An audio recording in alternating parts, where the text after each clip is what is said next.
There are a few different ways to move teeth in the cloud, and we'll cover them in this video.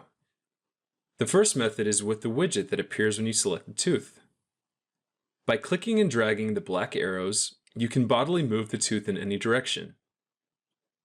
The rounded lines will work differently depending on which view you're looking at the model from. Adjusting them from the facial view will let you adjust the tipping or angulation of the tooth. The line on the incisal edge will allow you to tip the crown, while the line in the gingiva will let you control the root instead.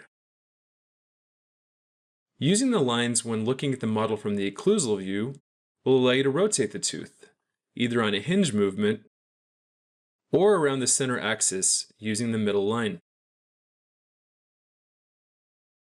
Another way to move teeth is by using the tooth movement window to the left of the model. Clicking on the arrows will allow you to move the teeth in the selected direction, or you can specifically type out a certain value in each section if you prefer.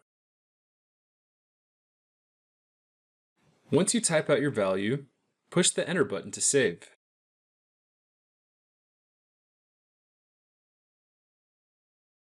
At the bottom of the window is the root control checkbox. Checking this pivots the fixed point from the root to the incisal edge instead, allowing for better root positioning for angular movements.